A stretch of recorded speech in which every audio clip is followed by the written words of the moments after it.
That's the sound I wanted to hear. Hello. Welcome to everyone in the Del Mar Center, those online on Zoom, and later on YouTube. This is the Sea Ranch Forum. My name is Linda McCabe. I'm the chair of the forum, which has been around since 1973.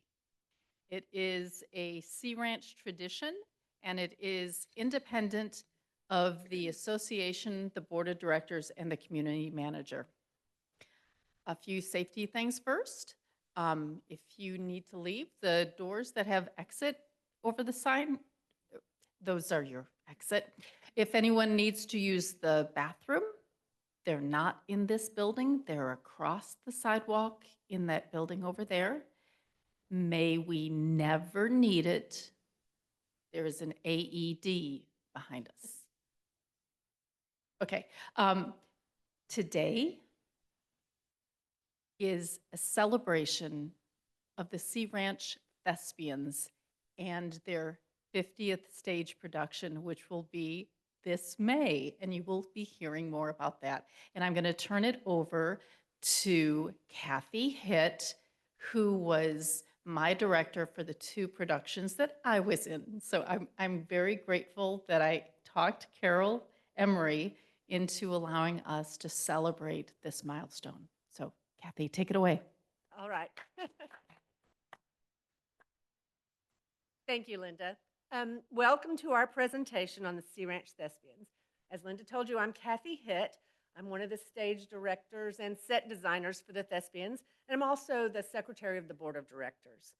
And I'd like to introduce to you the other members on our panel. I'll tell you a little bit more about each one of them when it's their time to speak, but next to me is Carol Emory, and then we have Lynne Atkins, George Tsaconas, and Don Krieger. So, let me get started and get my... Yay! It's working. All right. Okay, well, as I said, when I come to one of these things, the first thing I want to know is what the heck is going to happen while I'm there. So here's a little outline of what we're going to do today. As you can see, I'm doing the welcome and the technical glitching. Carol's going to talk to you a little bit about the history of the Thespians.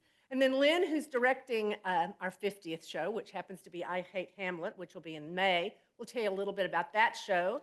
And then we're going to talk to you a little bit about some volunteer opportunities with the Thespians. George will talk to you about set building and construction opportunities. Don will talk to you a little bit about the technical side of the theater. And Lynne will talk about directing, acting, and backstage opportunities. Then we'll close and are asking you all to hold any questions you might have until the end, because before we close, we'll have plenty of time for a question-answer session. So, this is the mission statement for the Thespians. The Sea Ranch Thespians is a nonprofit organization dedicated to enriching the literary and cultural life of the coastal community by presenting free, high-quality plays and providing opportunities for actors, directors, and craftspeople to experience the joy of technical theater and performance. And let me tell you, joy is the important part of the Thespians. We are an entirely volunteer organization. Nobody gets paid for anything on our shows. And to put on each show, we involve over 100 people usually donating thousands of hours of their time. We do it because we love it. We get a great deal of joy in participating in these shows. Our payment, quote unquote, is the fun we get and the sense of accomplishment that we all have from seeing the shows that we do come alive for an audience. The Sea Ranch Thespians is a 501c3 nonprofit corporation. It's supported primarily from donations from Carol Emory and John Wingate, our founders, and now, since John's death, through the Wingate Foundation and his son, Todd Wingate. Many other members of our community also support our work through their very generous donations. Since the beginning of the Thespians, it was the founders' intent to always keep the shows free to the greater Mendonoma community. And these donations allow us to do that. Do you know it takes between $5,000 and $7,000 each show just to put on our shows? Those monies go for sets, props, play royalties, advertising, costumes, and a number of other expenses associated with producing a play. The Thespians' day-to-day operations are managed by Carol Emory, and we have a board of directors that oversees our work. Ray Radke is the president of the board, Carol Emory the vice president. Don Krieger is our treasurer, and as I said, I'm the secretary. George Tsaconas, Lynne Atkins, and Mark Quattrochi, and I hope I pronounced that right, Mark, round out our board. We are very fortunate to be able to produce our plays in the 164-year-old Knipstingle barn at the Sea Ranch. The barn is on the National Register of Historic Places. For each show, we erect sets and seating areas in this acoustically marvelous venue. The barn's large size allows us to erect seating and sets in a variety of different locations and sizes. Now, I'd like to tell you a little bit about our first speaker, Carol Emory. As I said before, Carol is one of the founders of the Thespians. She first came to the Sea Ranch in 1968 in a very small plane. Carol's involvement in theater began in high school and continues to be her passion. She has a family history in theater. Her grandmother taught theater at the University of Wyoming. Her sister was an actor and a writer, and her nephew is a professional actor and singer. She expanded her experience through working with the Aurora Theater in Berkeley. In 2004, Carol was honored as Co-Sea Rancher of the Year with Diane Boakey, who was the original stage director for the Thespians, for their contributions to the cultural life of the Sea Ranch and the greater North Coast community. In 2018, Carol was honored with the Sea Ranch Lifetime Service Award. Continues to be the heart and the soul of the Thespians, and she works backstage and behind the scenes on every production in myriads of ways. Carol, tell us a little bit about the history of the Sea Ranch.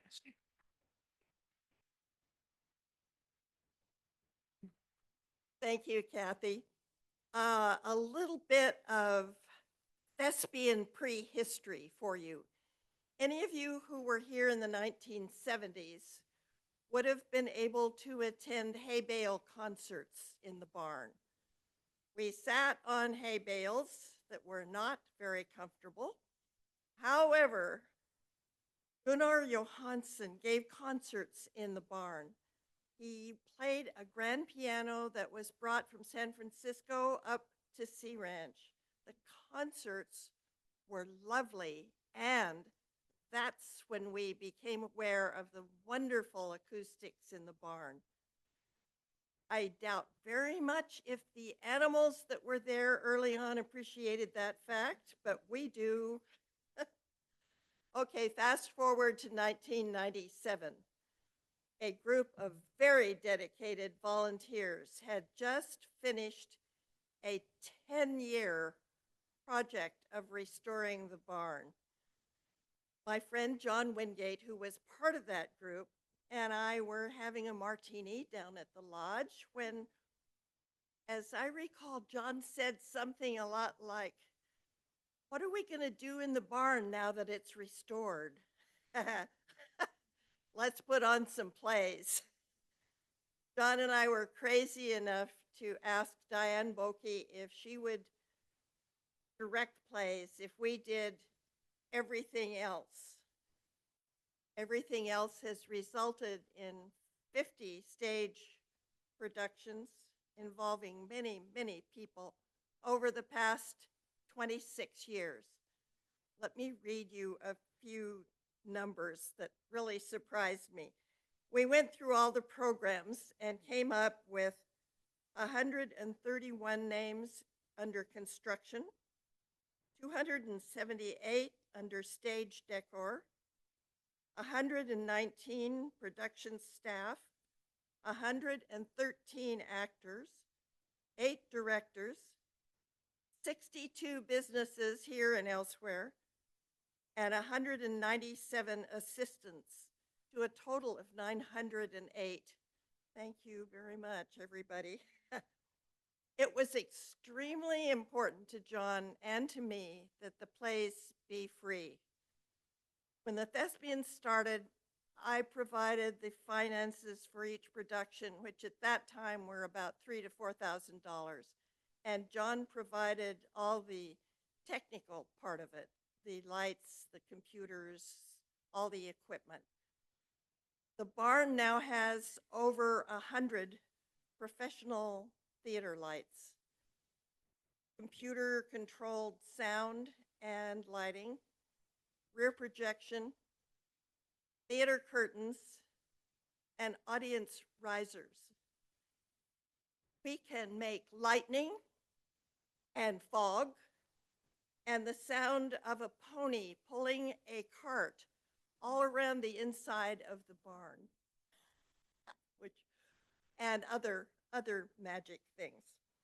After John provided all the equipment, he proposed taking over the production costs if I would cheer and work on everything else.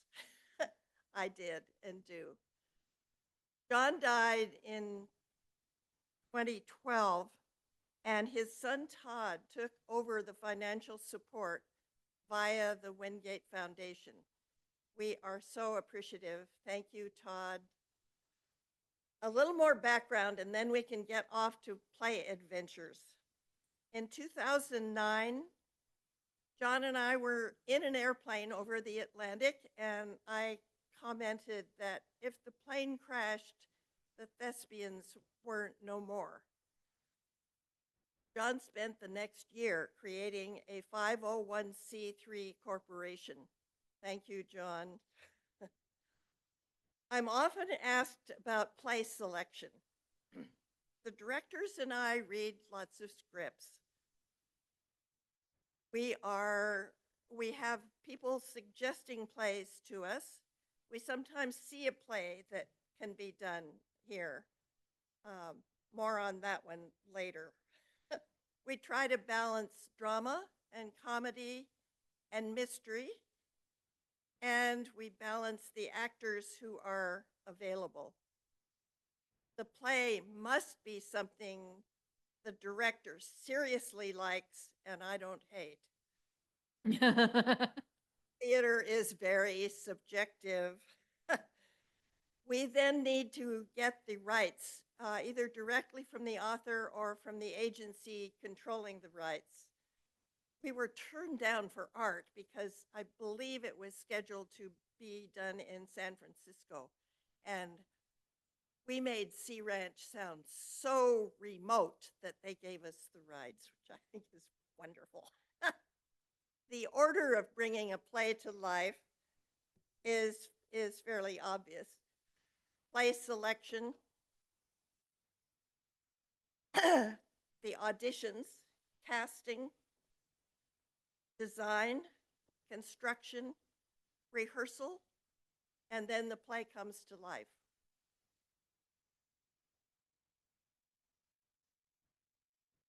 Okay, more onto adventures, and we will not talk about every play. Don't panic. The first play was Murder at Rutherford House. We had some construction lights, the kind that were on tripods, and we tripped over those. We had some black fabric that we hung above on the front of the stalls. We did have a chandelier, note that. We had a resident composer, Dale Wood, who did what he called musical oddities. He wouldn't call them compositions. Dale subsequently did compose music for several of our plays. It was wonderful. I stood in for one of the actors. I became a batty old lady ahead of time and got to blow bubbles, which was great fun. Dear Master, the designer came up and said, "We need a harp." I said, sure, we need a harp. So we went on the list, and about 30 minutes later, Ann Harriman called, said, I have a harp and you may borrow it. It was lovely. It's the one that's on the back of that, the back of Diane there. The Foreigner was quite a few adventures. We needed a couch that an actor could jump on. I thought, sure, I mean, we borrowed things and then returned them uninjured. Jim Flessner, who's here, said, you may have my couch if you promise not to return it. Didn't, and Pay and Take actually did take it. We had a trap door, which was on the landing in that back in that picture. One of the actors was asked to bring some or hand some sauerkraut up from the cellar. And of course, he didn't hand up a jar of sauerkraut. He handed up the sauerkraut, which dripped all over. The whole place smelled like sauerkraut. Bad. And then in that same play, there was an explosion, and one of the backstage folks was supposed to throw a hubcap onto the stage. During a rehearsal, it went flying out into the audience. We re-aimed it. Okay, art. Art consisted of lots of talk. There were 3 actors, and one of them was a retired politician. The other one was great at ad lib. And the third one, and I have to give him credit, was Sam Parsons. He was absolutely word perfect. And they roamed all over, but it was okay. They survived. It was very cold. We did this one across the barn. And it was, I think, my suggestion that we do a play in November because people would have guests and they would like to come. So cold, you can't imagine. We froze.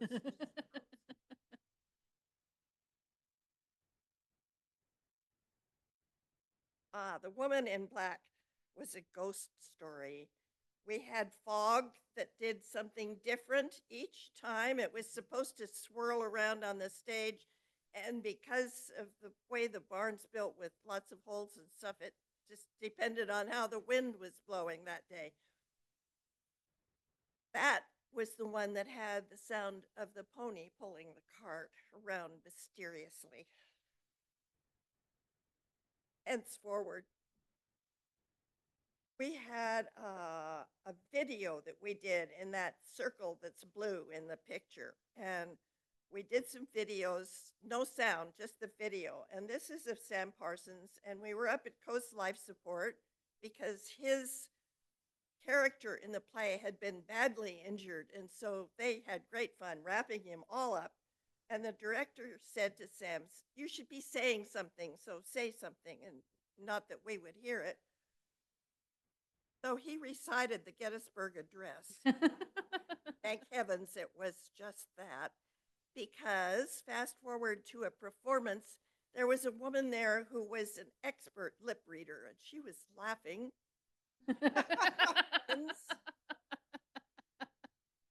Okay, The Odd Couple, female version. We needed to throw spaghetti at the wall. So I made spaghetti and I sprayed it with spray adhesive. For some reason, I put it in the refrigerator. I don't know why I did that. A person came in, looked at it, said, this is disgusting, and tossed it out. That's when we learned to put a sign on the refrigerator in the barn that says, not remove anything from the refrigerator, no matter what it looks like. We also needed a burned turkey for that one, and we tried smoke, which didn't work, and dry ice, which didn't work. We finally just burned a turkey and brought it on. Okay. Oh, Beyond Reasonable Doubt. This one has an actress story. Jerry Taylor was in it, and who you probably all know her. She's a very experienced actress. And at one point during the play, the phone rang, and she picked it up, and it rang again. Now, some of us might have frozen at that point. Not Jerry. She said, oh, it's been doing that. Hello. My Old Lady. This is one of my favorite plays. Notice on the table, there's a boar's head. We borrowed the boar's head from J. Baker. We named him Max because we got very attached to him. He was so cute. And Max is no more. He burned up in a fire at the hardware store. Love letters. Love letters is often and most always presented as a reading. Our director asked that it be memorized. And I will never forget Richard Narr coming over to pick up a script from me and looking at me and saying, "You want me to do what?" Kid. Sylvia was the dog. Karen Seratoni was absolutely fabulous as the dog in this. Hired a street scene. So I went down to San Francisco with John's video camera and I was walking along the street in San Francisco taking films, and it occurred to me that not everybody eating dinner in a restaurant really wanted to be videoed. So I took the camera over to a place in Marin that was kind of a mall and made videos of street scenes without restaurants.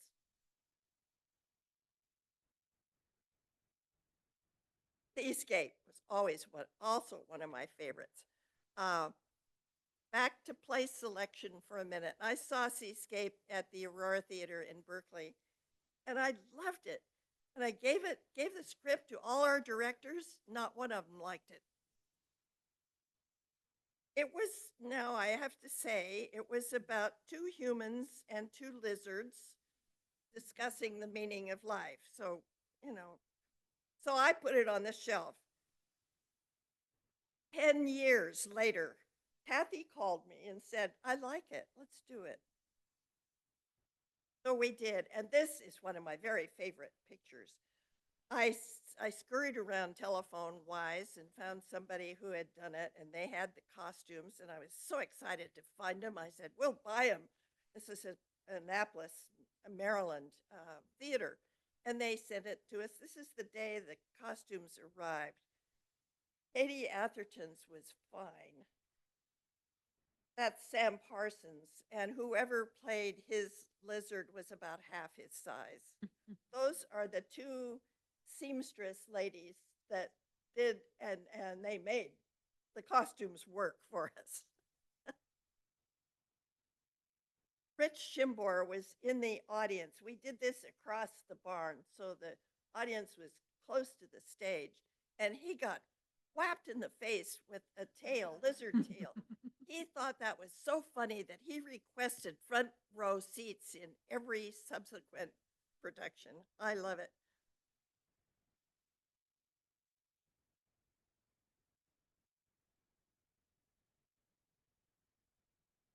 Previewings.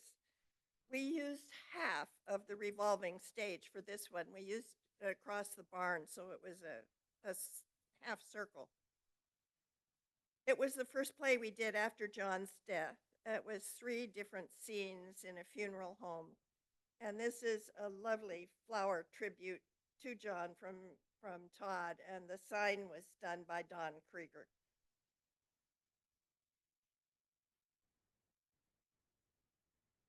Two Across was absolutely wonderful. We have the 2 actors that were in it here. It takes place in a BART car, and several of us ventured down to San Francisco to ride BART and take pictures and try and figure out how to do it. We contacted BART, and they sent us this official BART map to use. Kathye upholstered the seats to look just exactly like they were on BART, and I distinctly remember George coming in, and I said, "Oh, can we build a BART car?" And he just smiled and said, "Of course we can build a BART car." He did. Note that the door works. There is Don peeking out the door. I think Terry was the one that made the door work. Okay, Miracle Worker was a very complicated show. Our crew built a house, actually. There were fights, including this is fight choreography going on, but we had fights out by the water pump and food fights. And Carrie Krieger, who is a true professional at backstage work and organization, worked backstage for that one and could not eat scrambled eggs for a long time. Yeah. They were oatmeal and was really bad. Phil Atkins created a water pump for us. This is Phil, and the water is working, and underneath his feet and under the stage was a water source. Not a water source, a pool.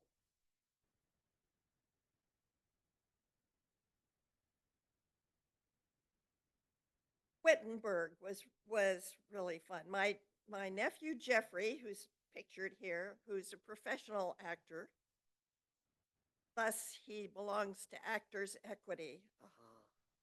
I worked for at least a month, maybe more, trying to get a waiver from Actors Equity so Jeffrey could perform for us.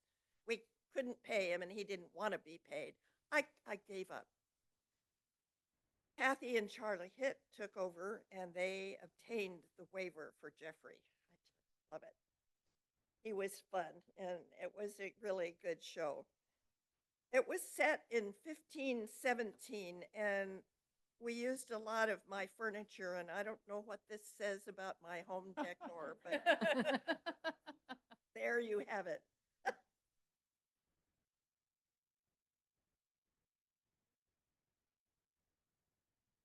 Dry powder. Dry powder had an unusual set. It had these pieces of wood that became desks and benches and various furniture. In the entire play, there was one prop. It was the small bonsai plant that you see on the floor there, because we had cleverly not put it on the desk, but on the floor. This was a rehearsal, and Ray was out there, took a picture, so we're famous forever. So we ran around backstage saying, bonsai, bonsai, bonsai. Remember, the bonsai goes on the desk, please. Okay. Other desert cities. As you probably know, or maybe you don't know, after the second rehearsal in March of 2020, Frank Bell, our community manager, called me and said, the barn is closed. And I said, you're kidding. And he said, no. It remained closed for quite a while. We did 3 audio plays while the barn was closed. That was not as easy as it might sound. We did the recordings up at Wallala Art Center. We gave them a donation to use for the use of their equipment. The recordings were done at night when the art center was closed, but because of COVID, all the doors and windows were open and they froze to death. The barn opened again in June of 2021. The crew returned to our I have one thing to say about this one. Crew returned to our partially built set, which had just quietly waited for us. The set needed a Christmas tree.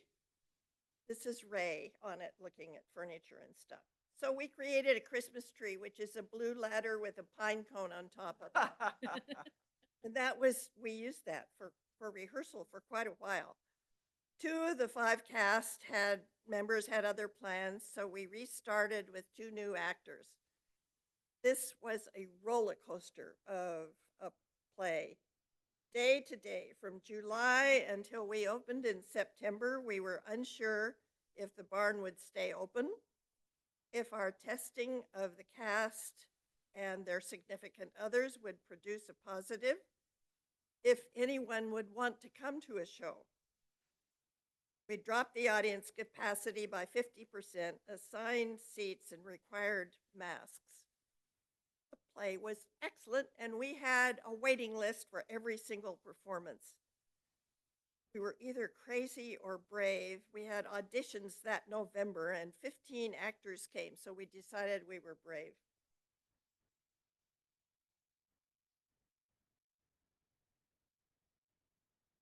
See, I promise not to do every play. Okay, the revolving stage. The idea started, obviously, with thoughts of having more than one set for a play. John designed the revolving stage with equipment that existed in the barn. This design was modified with a visit to a revolving stage at the Aurora Theater in Berkeley, and Dick Soule then took these ideas and designed the stage we have. Dick designed the steel portions, and John had them fabricated in Southern California and shipped to us. Dick selected the center bearing out of an agricultural parts catalog. It's a monster. It's just wonderful. John found the wheels in a scaffolding catalog, and the triangle sections were created by our crew. Stage is powered by people. Even I can revolve it.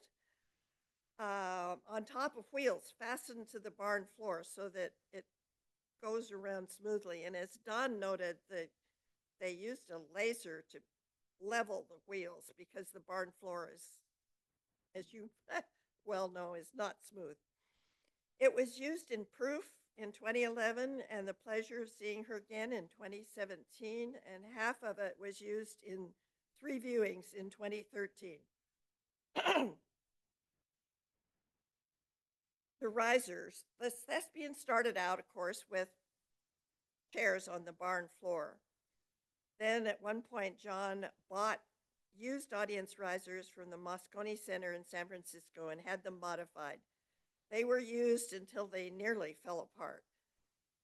They were replaced with these elegant, new, professional quality risers purchased with the aid of a whole bunch of donations.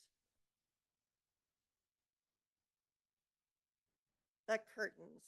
I purchased the first set of curtains. We used the lift to hang them using chains and clips and luck. And Goldie and I were up on the scaffold at one time. There we are, looking quite calm, actually. We were up on that. This is way up. It looks like we're at barn or floor level. We're not. We were way up there, and the lowering mechanism failed. And so the part of the barn crew was there, and they started asking us what kind of pizza we liked and all that kind of stuff and being silly. And one of them walked over and pulled the emergency lower handle on the lift, and it came off in his hand. And so then they really asked us what kind of pizza we wanted. And we were considering crawling off onto over the stalls. And the same guy got a pair of long nose pliers and pulled the wire, and the lift came down. Comes down very nicely when it works. We have just recently purchased all new curtains, so the next play will have all elegant new curtains for us. All right, thank you, Carol.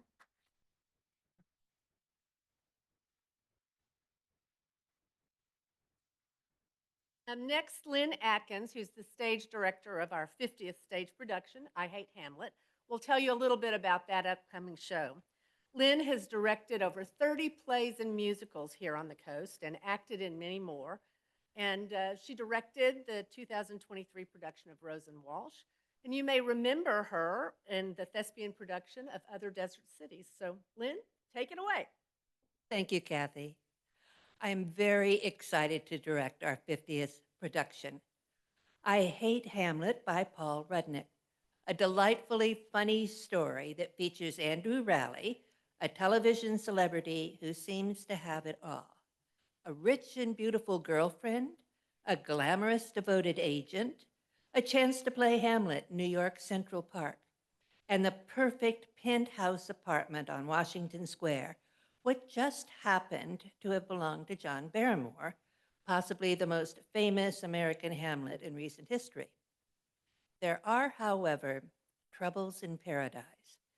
Andy's TV series is canceled, and he is left only with the offer to play Hamlet. He isn't sure if he's up to the role. His doubts are so serious that he wants to ask his theatrical agent to buy him out of the contract and his real estate agent to buy him out of the lease for the New York apartment. Los Angeles and television is his comfort zone, and he wants to go home. Just as he makes this momentous decision, John Barrymore, dressed as Hamlet, appears from the other side to coach Andrew in his role. The catch is, Barrymore cannot return until Andrew has actually played Hamlet. So now Andy's in a dilemma. He either honors his contract and plays Hamlet, or he is haunted by Barrymore until he does. That you would find out in the first 15 minutes of the play. So I didn't do any spoiler alert. It goes uphill and downhill and back uphill from that. The cast list, the play is really fun, and it has such a wonderful cast. I know, I cast them. John Handel plays Andrew Raleigh. His most recent appearance on stage was with the Greatest Show musical review at Wallala Arts. And you may remember him in his role as my son in Other Desert Cities. Michael Bonner is new to the Thespians. He will play John Barrymore, and we are excited to welcome him to our stage. Camille Campbell will play Andrew's girlfriend, Deirdre. You will remember her most recently in The Ladies' Foursome, and before that, Rose and Walsh. Karen Russell is Andy's real estate agent, Felicia. Her last show for the Thespians was Fish Story. Beverly Fagoon is also new to the Thespians. However, local theater fans will remember her from Wallala Arts' Greatest Show review and Radio Gals. She will play Andrew's theatrical agent, Lillian. John Carlson is Gary Peter Lefkowitz. He last appeared for the Thespians in The Fish Story. The first thing that my cast and I did for I Hate Hamlet was character discussion. Prior to the session, I had sent out a list of questions that each actor needed to answer and be prepared to share. This is called table work. It allows the actors to create what we call a backstory. Discussing these answers to these questions with each other all together allows the cast to build a relationship with their fellow actors and helps to facilitate the interaction of the characters. We followed the discussion with the read-through of the play. This is always exciting to me, whether I'm acting or directing, because this is the first time we get a chance to hear the words spoken aloud by the actors that will be playing the roles. As I mentioned earlier, the play takes place in a very elegant penthouse apartment in New York City that once belonged to John Barrymore. This apartment actually exists and was built in 1839. In fact, the author lived in that apartment as he wrote I Hate Hamlet, so he came to know it intimately. So the set required quite a bit of creativity and complexity in its design and construction. As you can see from the set model, this is a 3-leveled set with a leaded window seats surrounded by bookcases, and a working fireplace. The set construction crew, otherwise known as the Barneys, has been hard at work on the I Hate Hamlet set for several months now. Their goal was to give me a working set, that is a set with all its levels, entries, and staircases by March 20th, when we start blocking or moving the actors around the stage. For such a big set, this has been a really tall order. However, the excellent crew are on schedule to meet this date. Thank you, Barneys. Thank you, Lynn. Um,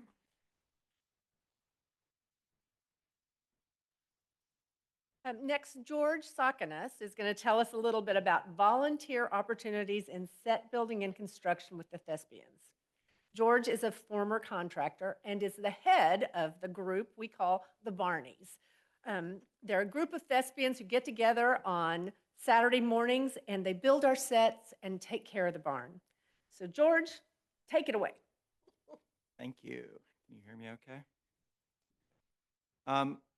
I'm a builder, not a speaker, but here I am.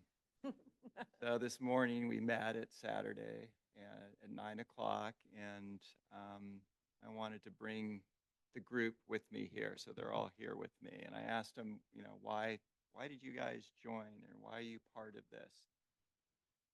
Didn't Groucho Marx say, I don't want to be a member of any club that would accept me as a member? So why we do it, and here are some of the answers. Snack time at 10 o'clock. That was one of the first. Fun, camaraderie, lots of humor, free parking. Build something that you see and you're mostly proud of when you're done. It's a spirit there. This is from me. I would say it's the spirit of the barn that I've been there 10 years. 10 years ago, I bought my house on White Barn. Me and my wife, and I looked up at the barn and said, I wonder what they do up there. and I'm still doing it after all these years because it is a great joy and fun to do it. Do the best we can with what we got, and we have a lot. Thank you, John Wingate, and all the people that contribute to it. Those risers are just wonderful to put together, and it's a joy. So if you were going to come, what do you expect? We build sets, obviously. There it is, and it's a 2x4 construction, which is a very common way to build. We use Velcro on the 2x4s to hold up the walls. They, for the most part, stay, but when the pandemic happened, they started curling over after the first couple months, and Not that part. it was weird. We had a calendar in there, and I came back in the calendar. We usually flip it every month. It was flipping it for the whole year, and to come back there, it was pretty fill, and we just got back on with it. We screw everything together. We don't use nails. Much easier to take apart because this is something you build for 2 weeks and take it all apart, and it's kind of sad sometimes how much effort. But then when you're building, and if something's not quite right, you'd say to yourself, well, it's not going to last forever.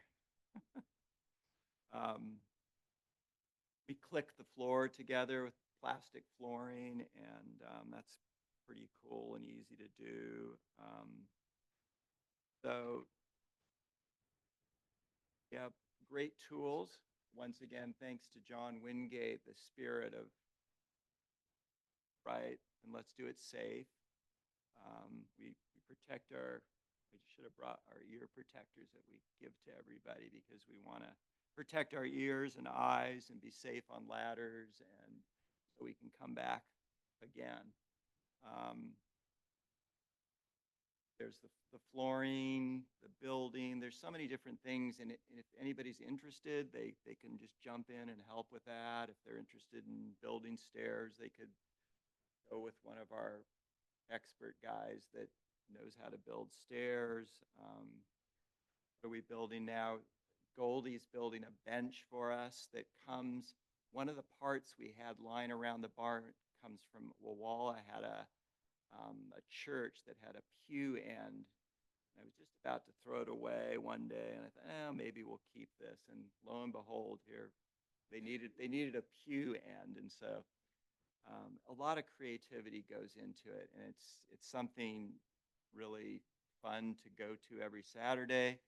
It's not a huge commitment. I mean, 9 o'clock we start, and we quit at 12, but we have a 1-hour break, and lots of stuff happens, and the snacks are great, and we seem to always get it done, which is my commitment to Carol, that we will get it done. Sometimes we have to do a little overtime work. So that's about it. So come any Saturday and see how the sausage is made. One thing here, that the Academy Awards, I think, are going to be this weekend and tomorrow. And they have this thing called an Oscar. Well, we have a thing called a Barney. And so every week we would pass it on to the next person and to recognize everybody that something they've done that was great or humorous or fun, or they were just nice. Whatever it was, it didn't really matter. But when you got the award, you had to put something on it that personalized it. So later you come up and look at it and we can try and explain or try and remember what the little parts are to it. But I really want to keep that spirit of caring for one another and remembering the people that came before us, and to keep, it's a community, and it's a community of love. Thank you.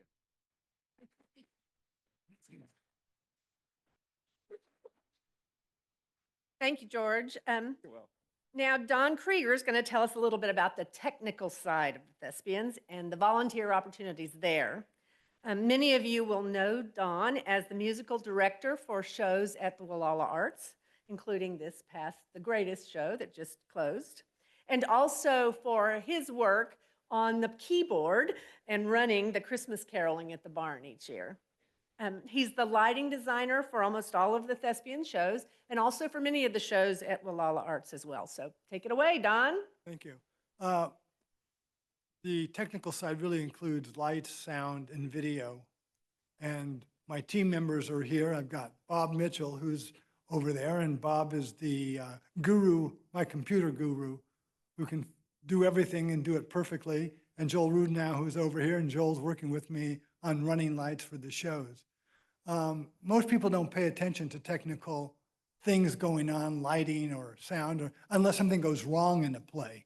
And then they say, oh yeah, that shouldn't have happened there. And that's the only time they notice it. It's sort of a curse. All three of us will go to see a play, whether it's in San Francisco or wherever, and we don't really pay all that much attention to the play. We start looking up in the ceiling, seeing how did they do that, and that's a cool light. I got involved at the barn because of the gentleman right here in the front row, Phil Atkins. When we got here 2001, 2002, and Phil said, gee, you should go to the barn on Saturday and meet people. And obviously it's a great way to meet your neighbors and get involved with the group. It's a real family. And I met a gentleman named Dick Soule, and Dick is still with us. He's 102. He lives here on the ranch. He's been here for many, many years, many decades. Wonderful guy. And he said, one morning, he said, you want to help me with lights? I said, yeah, I don't know anything about him, but I'll be glad to help. And he taught me everything he knew about him. Dick's just a fabulous man, and that's how I got involved with lighting. And a little show and tell. Okay. For my hat. Yes, that's your. George wanted to bring the set, but it was too big. We have a model, however. There's basically several types of lights, but the most common types of lighting is this little puppy, which is called a PAR light, and that stands for parabolic aluminized reflector. And it's there's different inserts you can put here to change the degree how much the light comes out. And this is called an ellipsoid, and this baby you can use. It's an ellipsoid because it's got an ellipsoid reflector in the middle of it. So you can do, these are shutters, so you can control how much light you want coming out of the light. You can shutter it down. Actually, I could probably do it here. Hold on a second. Close your eyes. Oh, hello. Be careful. No, I'll put it against the wall there. Let's see. I'm going uphill, so you can't see it. There we go. So if you look over here, and by controlling the shutters, you can shutter the lights down. Yes, thank you for the puppet show. And there's all sorts of things you can do with these things, but that's pretty much how it works. So if you want a real tight look on somebody, and then you can also control the sharpness of the picture. And since the slide is getting very hot now, I am now going Very to quickly. disconnect it. Oop, hello. Oh. And so, give the microphone here. Putting the lights together, we have something called dimmer packs. And these are where these lights get plugged into. And having those dimmer packs through a light board, you can control the intensity of the light and making the light work and that type of thing. We also have things called gels, which are different colors that you can create different colors on stage, all different colors. Today, most theaters use LED lights, and they automatically change whatever color you want. Much fast. We have about a half a dozen of those we can use. Also, this little baby is called a top hat, as you can see. And it's okay, I'll put it on this. So this goes, it's okay. I'm going to turn it around, but this goes on here so you can direct the light more easily. And then in terms of how we create the lighting show, we sit down with the director. You know, you've never looked better, Mr. Lincoln. We sit down with the director and figure out how they want the show to be lit. We create different areas on the stage where we aim the lights, and we determine the colors they want, the brightness of the light, the intensity, and what we call up and down times. How fast do you want the light to come up? How fast the light you want it to come down? And all that works pretty well. Going through my notes here. And then after we've got that, we write out the cues, oh, hello. That's our video screen, a very large one. We write out the cues for each throughout the show. We put it into the script so we know when the lights have to change. Let's see. We also have things called gobos, which is G-O-B-O-S. Gobos are things you can insert in the light, and it creates a picture against a wall or on the floor. Gobo is go between optics, is what it stands for. Like stenciling with lights. Pardon? Like stenciling with Yes, lights. exactly. And then once we write out all the cues, we have to put them in a light board, a computer. And then what Bob does, we have the program we use is called QLab. And with QLab, you can put light cues, video cues, and sound cues all at the same time. So when the play goes, all we're doing is hitting the space bar, go cue to cue, and it can create all the magic you need in theater. Well, there I am. There's Phil and I, long time ago. And we have, obviously you saw the video screen up there.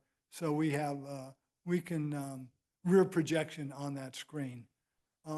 Then finally what we do, once we've got all the cues down, we go to what's called cue to cue with the director, run through the whole play, make sure it works well. There's the light board there. And so we just, that's about it. That's about it. Anyway, if you want to join, there we go. There's the team, there's the dynamic trio. We always are looking for people to join in and learn lighting and sound and video. And it's a lot of fun. It's a lot of work. We spend a lot of time, usually working not at the same time as people are working during the day on the shows, because we have to come in and turn all the lights off to make sure the lights are being aimed in the right direction. And there you go. Thank you.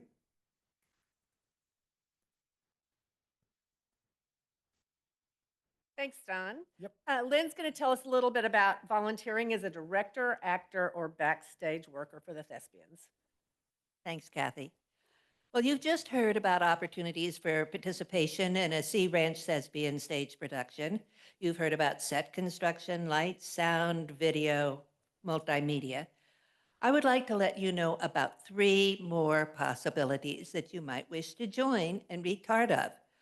Number 1 is directing. This position involves overseeing the process of bringing the play to the stage. If you look at mounting a play as a project, by that I mean it has a beginning and an end, then think of the director as a project manager. He or she is the person that leads all the various team members in creating a production that brings the story to the audience. It is a comprehensive job that begins before rehearsals even start. If you wish to be a director, you're looking at a time commitment of about 5 months of activities, depending on the size and the complexity of a production. And this is for a straight play. If you want to direct a musical, you probably double that. Although we are doing straight plays at the Netzingle Barn. This project begins with choosing a script. The task for the Sea Ranch is accomplished in a collaborative effort between the director and our sponsor, Carol Emory. We read scads of plays and then agree upon one. As Carol said earlier, her litmus test is that the chosen play must be one that the director loves and that she doesn't hate, or can at least tolerate. This is important because both parties will be spending countless hours relating to the chosen script. After selecting the script, the director casts the play. I've done this in several ways. Sometimes I choose a cast from past experience, cast members or people that I've worked with in the past that I think could play the roles. This is pre-casting a play. Or I have auditions. There can be private auditions by invitation of the director or open auditions.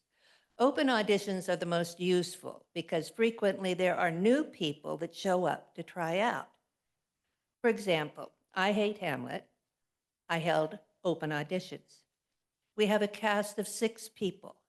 2 of them are new to the thespian stage. Next, the director begins developing the primary vision and unifying force behind the production. Those are grand words that mean what should the play look like and sound like? Taking into account the set, costumes, lighting effects, sound effects, special effects, props, etc. The director must have already determined their conceptual requirements before any of the other teams can advise them or even begin their work. The final decisions are made by the director in conjunction with the other technicians. That said, the collaboration cannot begin without the initial input from the director. The director builds a schedule for rehearsals with the actors that will run from 6 weeks to 2 months. These rehearsals involve partnering with cast members to create their characters, blocking or dictating how the actors move around the set, and most importantly, coaching the cast and interrelating with each other. The assistant director, Ray Radke, keeps the book. That means she keeps track of all the blocking and bits of business. This book is considered the Bible and is frequently consulted throughout rehearsals. The second opportunity is acting. The actors are the people that you see, the performers that move around the stage in character and tell the story. Working with the director and each other, they bring the play to life. The actor's time commitment is usually 6 weeks to 2 months, depending on the complexity of the role and of the play. Once the actors have memorized their lines, the real work and the real fun begins. Being off book, as we call it, allows the performer to truly work within the character because their hands are free for props and for gesturing, for hugging, for backslapping, all of the things that the character might do within the course of the story. I know that many audiences are impressed with actors who can learn so many lines. And that's a pretty amazing accomplishment. But this accomplishment is only the very beginning, only the baseboard to the work that they do in bringing a character to the stage. Without the memorization, they won't have a possibility of making a character live. Third is a backstage crew. Backstage folks do their work mostly sight unseen, but it is vital work to the production and to the actors. These people take care of an actor's needs by making sure that a prop is in the right place.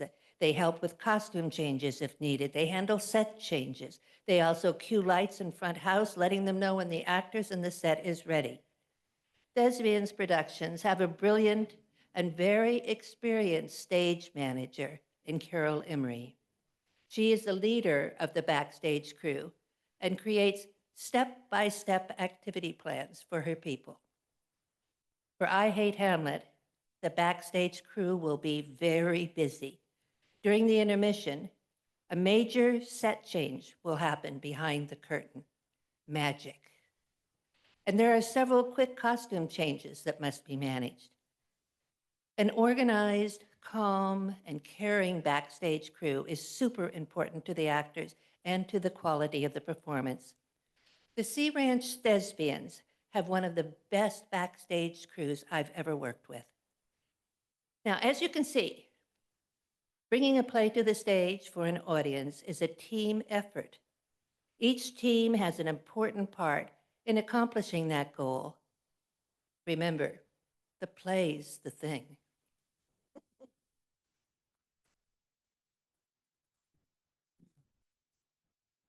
Thank you, Lynn. I'd also like to say that there's another opportunity for volunteering, and that is as an usher. Our house manager, Ray Radke, is always looking for volunteers as ushers, and that's a good way to get involved. That doesn't involve a very big commitment on your part, just an extra hour or so when you come to see the show. I would say we give you free tickets when you're an usher, but we give you free tickets anyway, so hey. Also, I want to point out a couple of things about volunteering with the Thespians. First, just as admission to our plays are open to everyone, you don't have to be a Sea Rancher to participate in any aspect of the Thespians. We have volunteers that come all the way from Manchester to Timber Cove to Annapolis participating in our shows, helping backstage, being on stage, and ushering. Next, you do not need any kind of experience to participate. As Don was telling you about being a lighting person, folks learn all sorts of skills in participating and volunteering with the Thespians. George, I remember a year or two ago, was giving a lesson in how you construct a wall in a building. You know, I never knew how to do the framing, but now I know. All sorts of other things, laying floors, painting, and many different skills that you could learn. Likewise, we have lots of people participate on stage as actors who have never been on stage before. Most directors find that a part of their job is to teach acting. And Lynn and I both have experience as college acting teachers, so it comes pretty naturally to us. But that's true of all directors, really. So I'd like to invite all of you who aren't already a member or who haven't done anything with us, and all those people on Zoom, to come be a part of our Thespian family. As I said before, working on a play can really be a joyous experience. And in addition, it's a great way to meet other members of the community. So that brings us to the end of our presentation. Oh, one thing is, we do have, if you're interested in finding out more about it, wherever those sign-in area is over there by the door, we have some sign-in sheets. You can put your name down and we'll get in touch with you. But anyway, it's the end of our presentation, so does anybody have any questions? Perfect. Oh, Yes, over here, Mr. Hitt. Sure.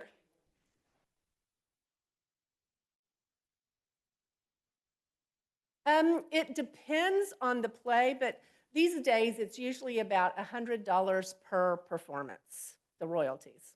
But that varies according to what kind of play it is and what publishing house it is. Yes.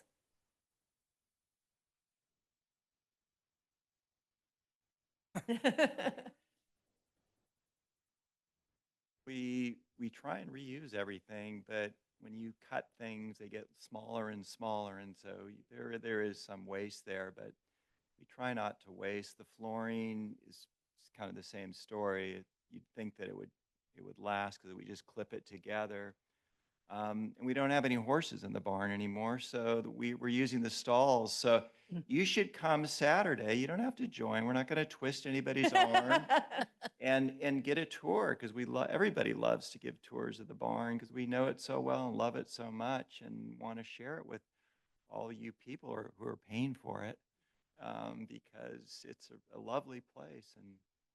And There's a mezzanine around the entire barn, and a lot of the material is stored on top, on the mezzanines. And as far as lighting goes, most of the lights stay up on the light bars, although we do have a stall that's packed full of lights. So Yes, it's very. And also, if you're having some construction done in your house and you have leftover building supplies, 2x4s, or we're not going to take your dumpy stuff, but we'll look at what you have and maybe it saves it from going to the dumps because we always need plywood, 2x4s, basic things. And if you have a harp, bring that too. So there's a question that someone on Zoom put in their chat. Congratulations and thank you to the Sea Ranch Thespians for how you enhance the North Coast. Can you tell us a bit about the play you're planning for fall 2024? I see you've already selected it. Oh, well, I can do that because I'm directing it. Yes, we're planning to do the play Death Trap by Ira Levin. And many of you may remember, most of you look like you have gray hair like me, and you're old enough to remember the movie that came out back in the 70s, I believe, with Michael Caine and Christopher Reeve. Death Trap is a wonderful mystery whodunit kind of thing with lots of fighting and murder and all kinds of wonderfully dark doings on stage. And we're really excited about it. It's going to be fun. It's going to be, I typically direct either women's plays or comedies, it seems like, and this is a little out of my normal comfort zone, but I'm really looking forward to it. I really love this play. So thank you for that question. But it's, I think, I don't remember the dates, September 16th through 19th and 20, maybe middle of September, end of September. I'm sorry, I don't have those memorized, but we'll be starting rehearsals on that in late July. Anybody else have a question? So I'm going to make an invitation to anyone on Zoom. If they want to ask a question, you can either put it in the chat or you can raise your hand, and I will then allow you to speak that way. Let me know. Yes. Okay. And speak up, Beverly, so that people Yes. that are, because this is a recording, if you want to say something, project so we can all hear you.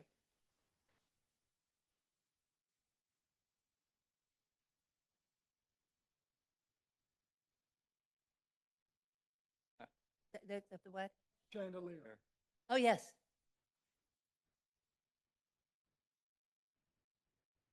The chandelier, it is the same one, isn't it? I believe it's the same one. We have 3 or 4 of those. It's hanging chandeliers. already, Beverly, so you can, yes. Yeah, Yeah. I believe it's the same one, but I can't guarantee that. We have It looks like 3 it. or 4, yeah. It looks like it's the same one. We're lucky that that chandelier is still in one piece because it was hung when we had, originally, when we were able to get up to that height and actually wire it. But that was before a lot of the framing went in. And as the frames were starting, you see how tall a set that is. The frames would start going forward and you'd see the chandelier going back. In fact, Diana, I think, are you here? Has gotten up on a ladder a couple of times and reattached its little crystal hangings, and it's still working. So I think so too. And kind of come full circle with this chandelier. Yes. Sophia?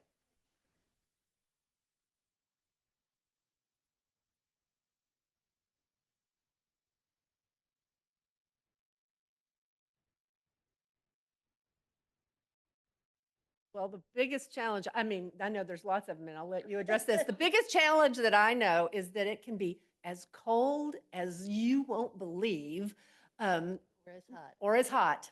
And I've been on both ends of Yes, that. When both when I sides. directed Quartet, that was the last play we did. We used to do plays in April and September. Now we're doing them in May and September. And we stopped doing them in April after doing Quartet We froze them. because that was the year that it was really, really cold. And we started rehearsing late February. It was 40 degrees in the barn, and there's no heat. I mean, we had these little heaters that you can turn on, but it's a barn. It doesn't heat up very much. It was so funny because we would be rehearsing and people's breath, you could see the, that fog coming We're off of their bundled breath. up like the Michelin Yeah, Man. everybody had on lots of stuff. Carol used to give the directors heated socks. When we did Seascape, I had a battery-operated socks because it was so cold. But it can also be really, really hot in September. When we did Miracle Worker, I played Mrs. Keller, and Lynn, my director, had me in thick velvet, long, multiple layers of costumes. She looked gorgeous. Yeah, I kept well. telling her that. She kept telling me that, which was good. I needed to hear that because it was so hot. I was so, I'd come home from rehearsal, my hair would be wet underneath the hairpiece that I had on, and I would be soaking underneath because it was very hot. So that's one of the biggest challenges of the barn. What else would you guys say were the I challenges? think the floors have been so uneven that it makes it, if we do anything right on the floor, it makes it difficult. We did one play, what was the one that Bryn did? Death by Design. Death by Design. And that was done primarily on the barn floor with carpets over the top of it. And I had a part where I had to run and dance. I was this flamboyant Isadora Duncan kind of person. And I was so afraid that I was going to catch my toe and take a flying leap into the audience. So that's sometimes really difficult. And the revolving stage, you have to laser level it. So because it's an old and wonderful barn, but that comes along with some difficulties. So there's, I think, oh, go ahead.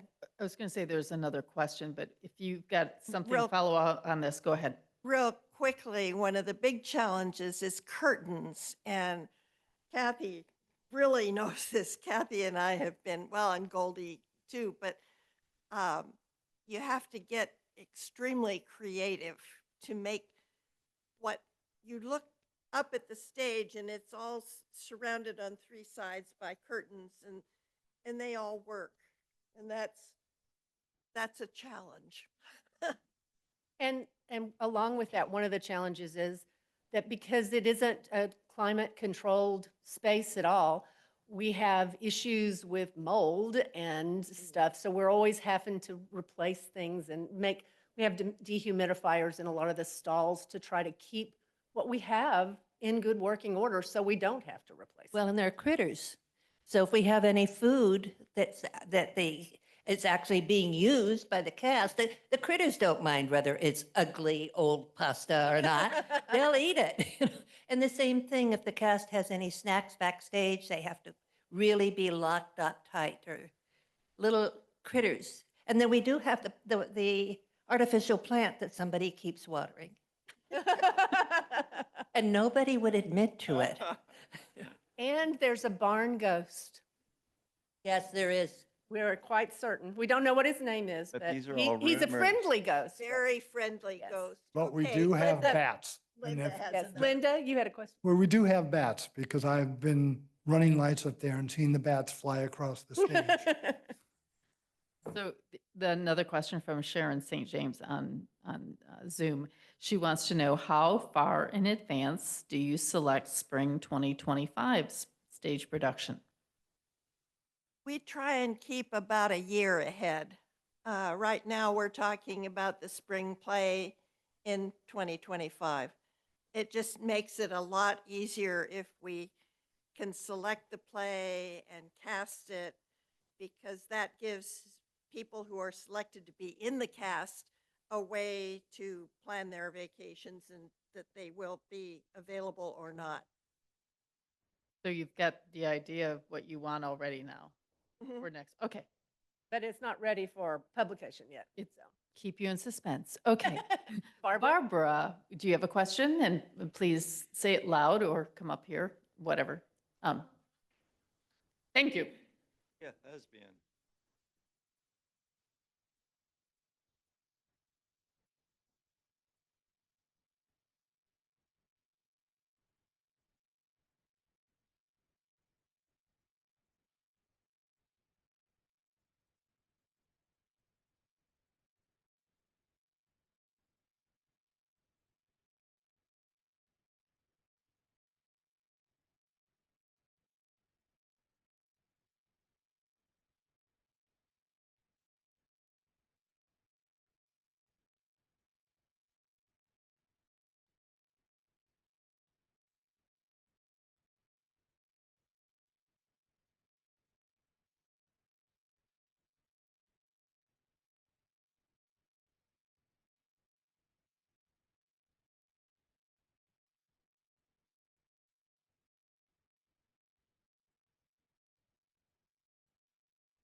That Oh. wouldn't really, I Nope. mean, that's not really a thespian thing. The barn, we use the barn and the Sea Ranch allows us to use the barn, but it's not a thespian barn. It's the Sea Ranch barn, as you said.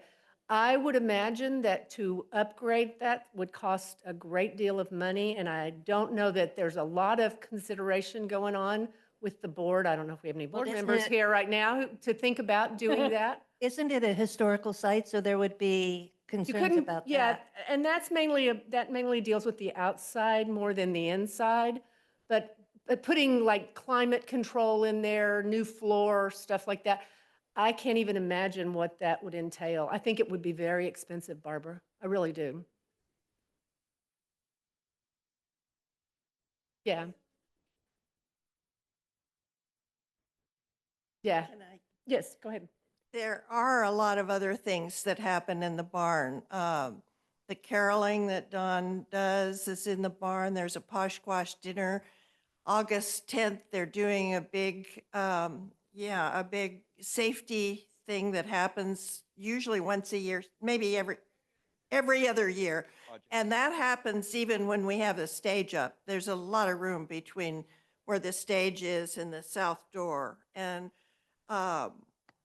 there were classic movies that go on. There's a lot of stuff.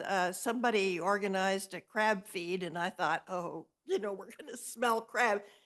It was meticulously cleaned up. So I think it's the barn and it can't change. It's historical and you just got to wear a jacket and you got to put up with,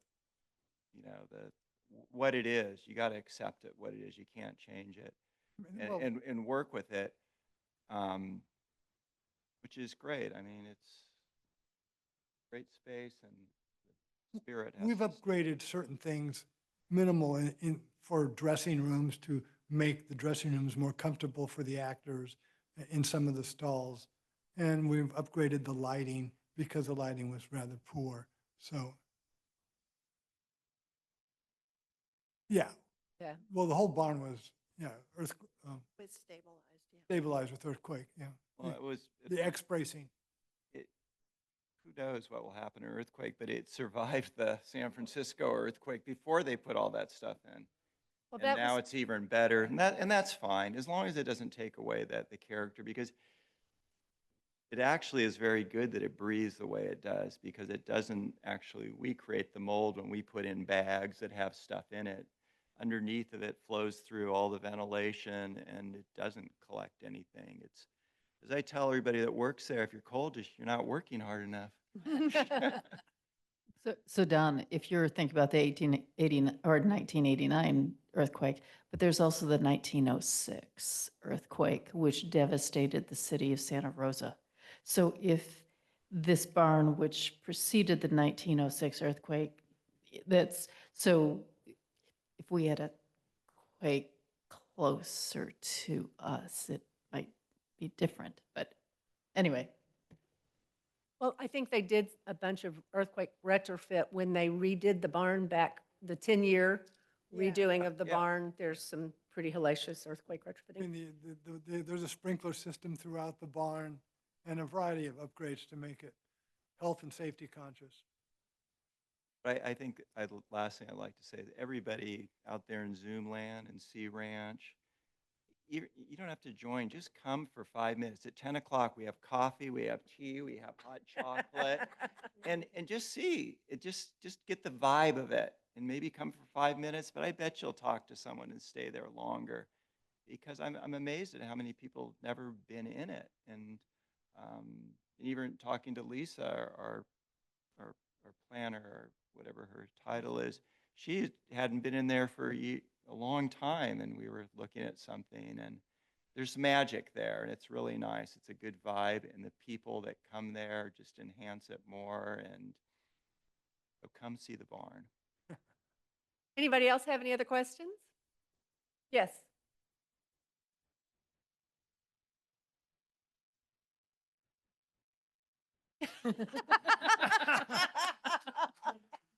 Charlie, do you know of any? Bill, what would you say? For those of you on Zoom who can't see, that was my husband who asked that question. My husband knew better. Um, So, Green or sheen. so anyway, I just want to thank you all for coming today. And I want to thank you, Linda, for asking us to be a part of this forum. And we hope to see all of you at our production in May. As I said, it's our 50th, and we're excited, and we hope you're excited about it too. So thank you. So before, Okay. oh, standing ovation. Yes, come on, people.